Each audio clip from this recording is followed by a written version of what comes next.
You're watching Businessworld Live. I'm Danny Laurel. And I'm Jess De Los Santos. Here are today's top stories. The Agriculture Department shares Malacanang's view that the shortage in sugar supply is just artificial. With the economy slowing down in the second quarter, the Bangko Sentral forecasts GDP growth to further decelerate in the third quarter. Hands up, motorists. Oil companies are increasing their pump prices today. This ends a series of price rollbacks in the past few weeks.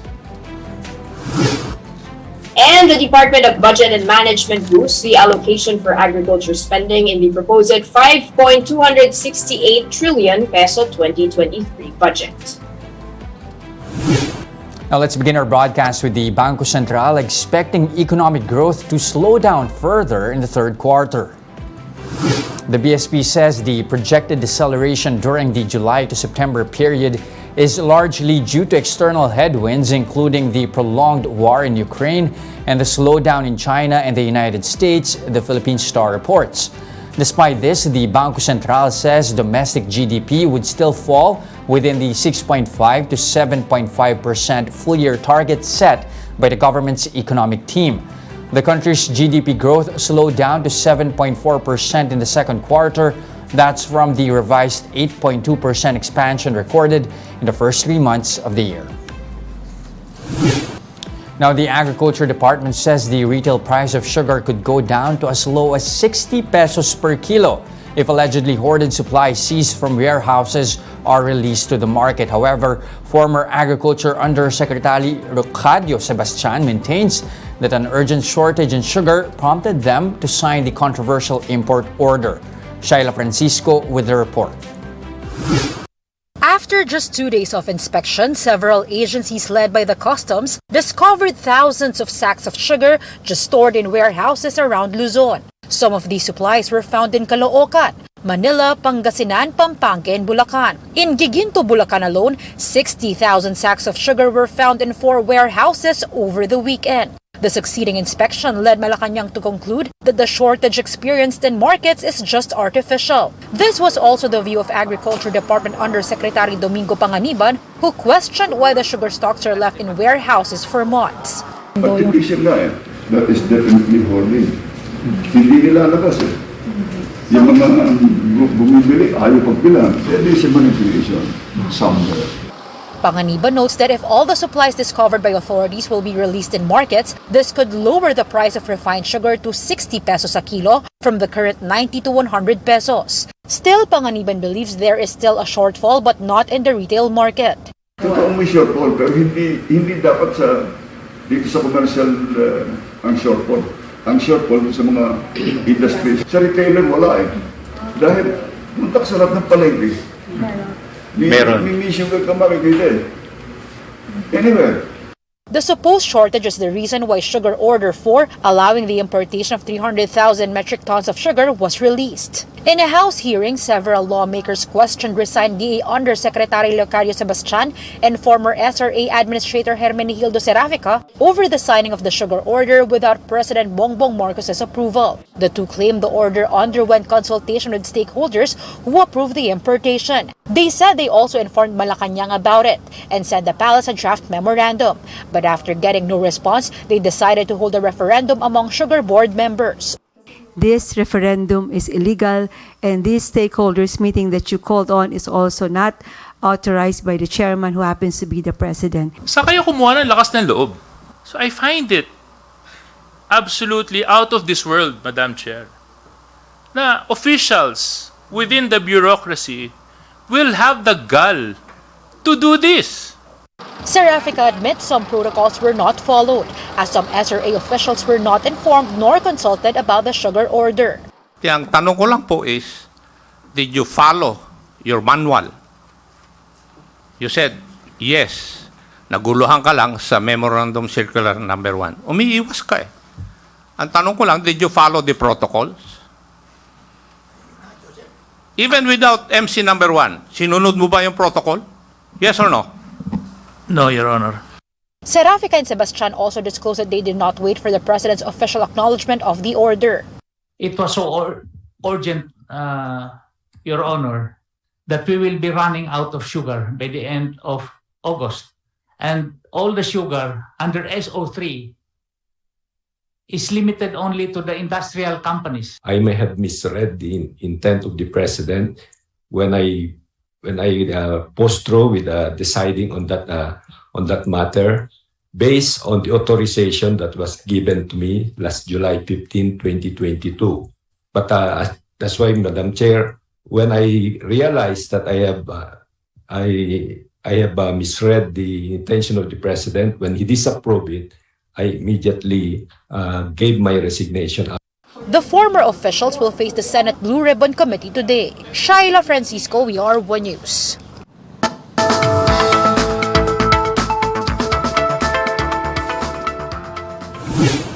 Now, to help lessen the bitter taste of this whole sugar mess, 3 of the largest retailers have agreed to put a price cap on sugar sold at their stores to 70 pesos per kilo. But how might this affect smaller players? Joining us for insights is Trade Undersecretary Ruth Castello. We speak to her via phone. Yuse Castello, thank you for joining us. Oh, hi, Danny and Jeff. Good morning. Good morning, everyone. All right, Yusek, before I ask you about that price cap set here by retailers, I want to pick up on that report earlier by Shaila. You have the DA saying that this is all artificial, and at the same time, the shortfall really is not with the industry, but with the retailers here. Is the DTI also holding that same opinion here? Do you think that what we're experiencing here is artificial? And at the same time, if that's the case, if the shortfall is in industry players, why then is the price of sugar reaching over 100 per kilo, at least in markets? So, well, based on the reports that we have, we believe that there is no real shortage of sugar. We still have them available, except that the prices have risen up to 100 pesos per kilo. So the government is now working on bringing down prices to make it available to all consumers.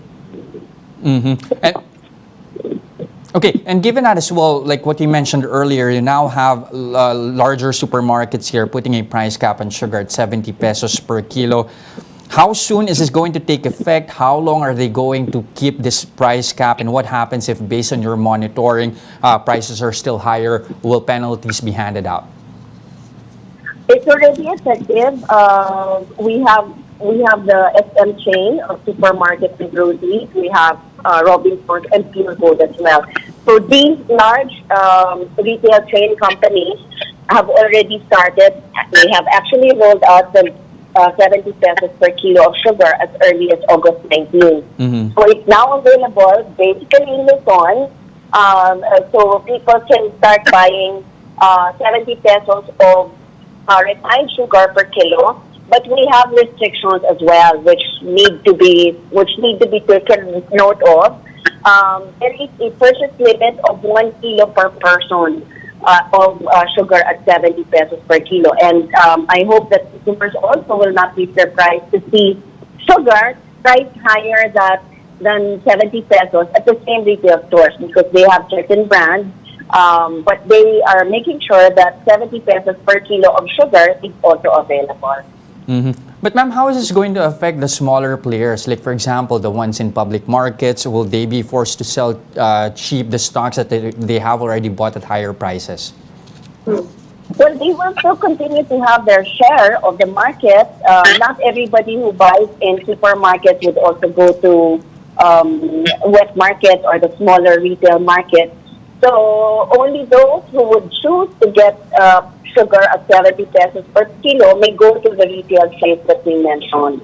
And then, of course, the market, the patrons of those in the wet market will still continue to be there. It's a consumer choice, actually.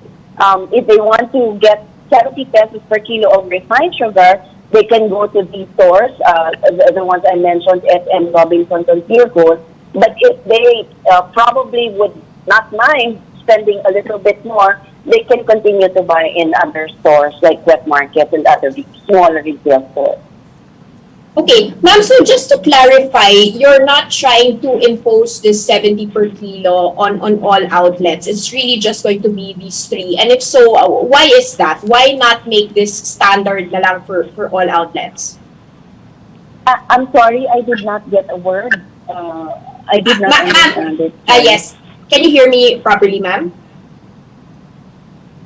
Hello? I can hardly understand the Okay. word. Danny, maybe Okay, you Jess can throw the question, Okay. yes. This time, Danny is asking why not make it across the board, across all retailers. I mean, considering that, like what you mentioned, this is not, of course, an across the board order, that it's just really limited to the 3 retailers. Why then not at least implement it across the board here, across other retailers as well? Now, these are the large supply chains that agreed to the request of the president. It's actually a request made by Malacanang to these retailers, and these are the ones that agreed. These are the ones probably who have the facility to be able to do this, and those that observe corporate responsibility. We would say that this is part of their CSR in making sure that consumers would be able to purchase sugar at a lower price. So we do not know if it's going to be a win or lose for them. But what's important is they agreed to the request, the Malacanang prevailed upon them, and it is made available to all consumers. Okay. Ma'am Chang, if you can hear me again, just a question on why you are now, or the DTI is now going to be monitoring the prices of sugar, which used to be under the jurisdiction of the Department of Agriculture, or have you agreed on the functions when it comes to price stability of sugar between the DTI and the DA? Over the years, we have began the collaboration with the Department of Agriculture, especially in terms of food security. We have been working together even during the past administration to make sure that we have available supply at reasonable prices that can be bought by consumers. So this is not the first time actually that the DTI is working with the Department of Agriculture. If you remember, in 2018 when our inflation rate reached 6% at that time, so immediately the Department of Agriculture and the DTI launched the Presyong Reasonable Dapat program on rice and sugar. We were selling rice, well, retailers would sell rice at that time at 35 pesos per kilo and 50 pesos per kilo for refined sugar. So this is another collaboration project that we're doing now. We understand that sugar is directly under the mandate of the Department of Agriculture, but there is nothing that stops the Department of Trade and Industry to assist, especially that this collaboration project will benefit the consumers. Ma'am, beverages or sugary beverages are not basic commodities or basic goods with SRPs. But will you or will the DTI be considering monitoring the impact of the prices of sugar on specific types of goods such as beverages? We have been doing that. We have been monitoring prices and supply of sugar and its impact to other basic commodities. We understand that the industries that are hugely impacted by the shortage, the artificial shortage of sugar, are the beverage industry as well as confectionery industries, those who make biscuits and bread that would have sugar as a major ingredient. So, there is really nothing that we can do except to make sure that sugar prices are down. And it's probably more a priority for the DTI now to make sugar at a lower price available to consumers instead of the businesses. Well, these are both priorities, yes, but it's more important for us to make sure that consumers would be able to purchase sugar at a lower price. The household consumption is also very important to us. Okay, speaking of sugar at lower prices, you now have the Undersecretary Panginiban floating the possibility of that going down to as much as 60 pesos per kilo after the discovery again of thousands of stocks in warehouses in Luzon. How possible is that? Our hope is always for the best for the country. If it is proven that there is artificial sugar shortage, and that there are a lot of other players who just manipulate what's happening right now, I believe that sugar prices can still really go down, maybe to as low as 60 pesos. Hopefully, we can go back to the 50 peso per kilo prices that we had also in 2018. There are a lot of other players that are legitimate and that who just do their best for the country to make this available to us, to all of us as consumers. So we're hoping for the best in this case. Okay. And ma'am, before we let you go, no, the DTI last week approved the increase in SRP for the various commodities. Should we be bracing for more price increases? And if so, which products? And of course, with inflation, how much longer are we supposed to be bracing for increases in SRPs? Not in the next couple of months. We just increased prices of some basic necessities and prime commodities on August 12th. That is the latest publication of our bulletin. So we're not going to do that in the next couple of months. Consumers will have nothing to worry about, and they can be assured that out of the 218 stock keeping units that we have in the bulletin, we allow only 30% of these products to increase their prices at any given publication. Okay, good to know. So, a couple of months of reprieve there and hindi muna lahat ng bilihin. Thank you so much for all your insights, DTI Undersecretary Ruth Castelo. Oh yes, thank you, Danny and Jeff. Now let's pause for a quick break, but coming right up after that. The Department of Budget and Management says there is enough funding for the purchase of COVID-19 vaccines for next year under the proposed 2023 budget. More of that and other stories when Business World Live returns. Stay with us.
And you're still watching Business World Live here on One News. I'm Jess De Los Santos. And I'm Danny Laurel. The Marcos Jr. administration is planning to source the majority of its proposed 2023 national budget out of tax collections. While the rest of the 5.268 trillion peso budget will be funded through debt. Greg Gregorio with the details. The Executive Department has finally submitted to the House of Representatives the government's National Expenditure Program for next year. The administration is proposing a 5.268 trillion peso budget for 2023. This is 240 billion pesos, or about 5% higher than the 2022 budget. As stated in the proposed budget, the government's priority sectors include education, infrastructure, health, social services, and agriculture. For the Education Department, the administration is proposing to increase its budget by 60 billion pesos. We hope to finally resume face-to-face classes to ensure holistic learning. We will achieve this through the construction of new classrooms and education facilities under the Basic Education Facilities Program.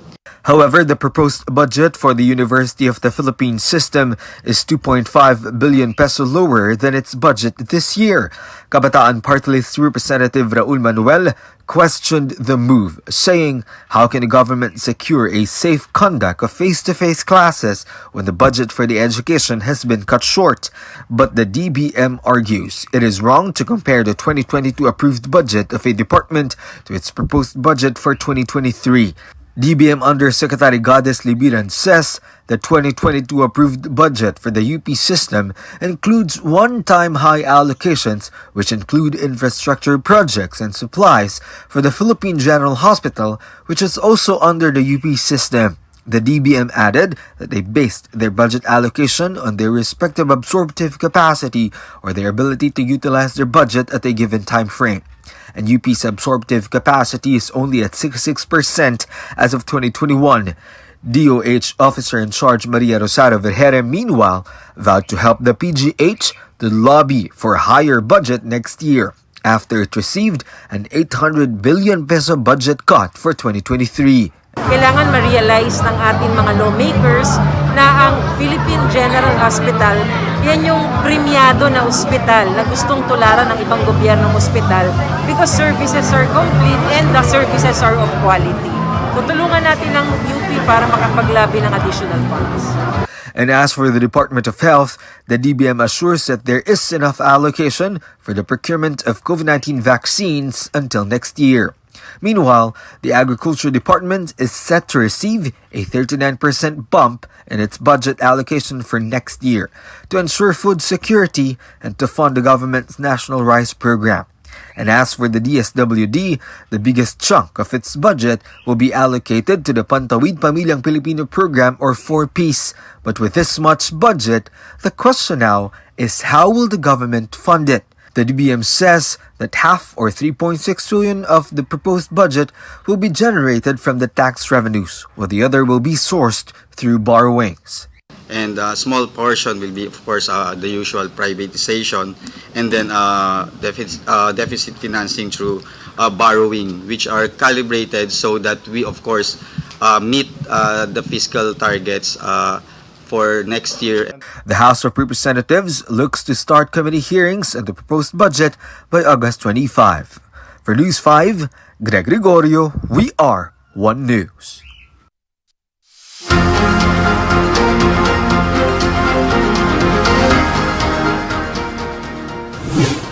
Heads up motorists, fuel prices are climbing this Tuesday, putting an end to a series of rollbacks over the past weeks. Effective 6 a.m. today, oil firms are hiking diesel prices by 2 pesos and 60 centavos per liter. Gasoline prices, meanwhile, climbed by 70 centavos per liter and kerosene by 2 pesos and 80 centavos per liter.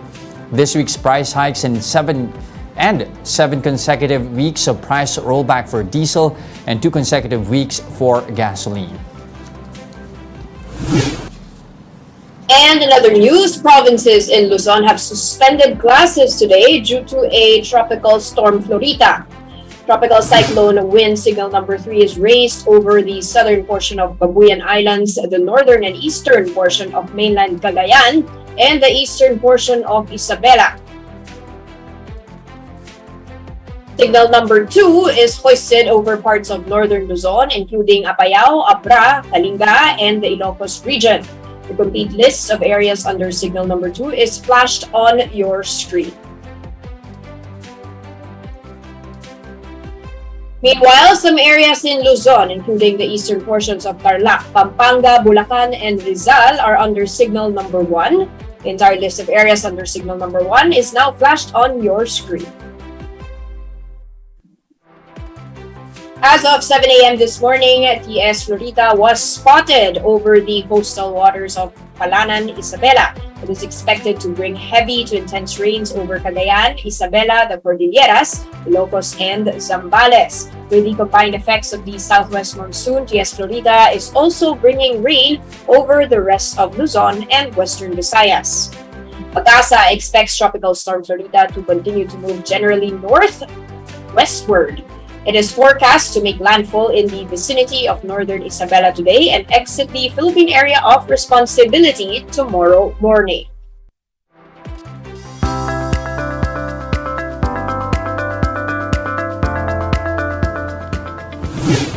A consortium composed of local and foreign companies is set to be awarded the contract to develop the Sangley Point International Airport. Cavite Governor John Vic Remulla says no groups participated in the Swiss challenge for the project. That means there were no counter bids to challenge the SPIA Development Consortium's unsolicited proposal to develop the Sangley Airport. The group is composed of Philippine, European, and South Korean companies who are set to receive the formal award for the development contract next month. Now, Fitch Solutions says it is expecting the Banco Central to remain hawkish for the rest of the year. Now, the research firm expects the policy rate to reach 4.5% by the end of 2022. That's amid the combination of strong economic growth and elevated inflation. Last week, the BSP raised its benchmark policy rate by 50 basis points, bringing it to 3.75%. Fitch Solutions maintained its average inflation forecast at 5.6% for the full year. That's slightly above the BSP's revised 5.4% forecast. And those are the biggest stories on the economic and corporate front today. I'm Jess De Los Santos. And I'm Danny Laurel. We are One News, all sides, all the time. But don't go away. We'll give you the latest on the local wars when Businessworld Live returns. Stay with us.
All right, we're still on Business World Live. Now, Dan, those predictions of profit taking did come to fruition yesterday, and there are worries we might actually be flirting with the 6,000 level yet again. What's the sentiment like today? Well, exactly that, Jess, flirting with the lower territory, and you can see that on the back of exactly what happened yesterday. Take a look at my terminal here. Just a sea of red from Wall Street over to Europe, over to the rest of Asia Pacific. The Nikkei 225 down by 1.2%. Hang Seng as well. Now again, the S&P 500 slid on the most in 2 months. That was on the jitters of more rate hikes in the offing, and of course Asian stocks as well feeling some pain. And yesterday, quite some foreign selling already, the first time we've seen in 6 sessions. Another thing that's been hitting the sentiment, and I'll show you, the sentiment that we're seeing here. We're sliding to 6,600 levels, Jess. This, according to PhilStocks, it's the depreciation of the peso that contributed to the negative sentiment. Essentially, more hawkish Fed, weaker peso, and we've seen that yesterday we closed at 56.21 to the dollar, the worst since July. So let's see what happens when, of course, they meet at Jackson Hole on Friday. That's with the Fed, and how hawkish it's going to be. But so far, we are down already a hefty 1.4%. Just very quick peek at the movers here. Wow, no one in the green. It's just a lot of pain, led by Ayala Land down by 2.8%. Okay, but Dan, it's been a while since we took a look at the oil and gas industry. Give us an update on our oil retailers. All right, so as we mentioned, there's an oil price hike again. So oil has been hovering still below 100 a barrel, but nevertheless, we do see some movement here in the oil space. Let's kick up with Petron. They're actually planning to up their annual capex to 15 billion pesos every year for the next 3 years. They look at expanding their operations. They're looking at spending 70% for Philippines, 30% in Malaysia. This as they have bought crude at around $4.2 to $4.3 a barrel premium. So very interesting. Petron, they're buying crude from Dubai. And still on oil and gas, just we do have San Miguel that is actually also buying banked gas from PNOC for $1.2 billion, which will be supplying the Asian gas-fired power plant until February 2024, Jess. So very interesting moves there, both by Petron and San Miguel, buying oil and buying, at least from Dubai, and buying gas from Malampaya, Jess. All right, so much happening in the oil space, and that's it for today, August 23, 2022. Join us again tomorrow at exactly 9:30 a.m. You can also catch us on Signal Play. Register for a free account now at www.signalplay.com and stream One News live anytime, anywhere. I'm Jess De Los Santos. And I'm Danny Laurel. Mask on, wash hands, stay safe, Philippines. We are One News, all sides, all the time.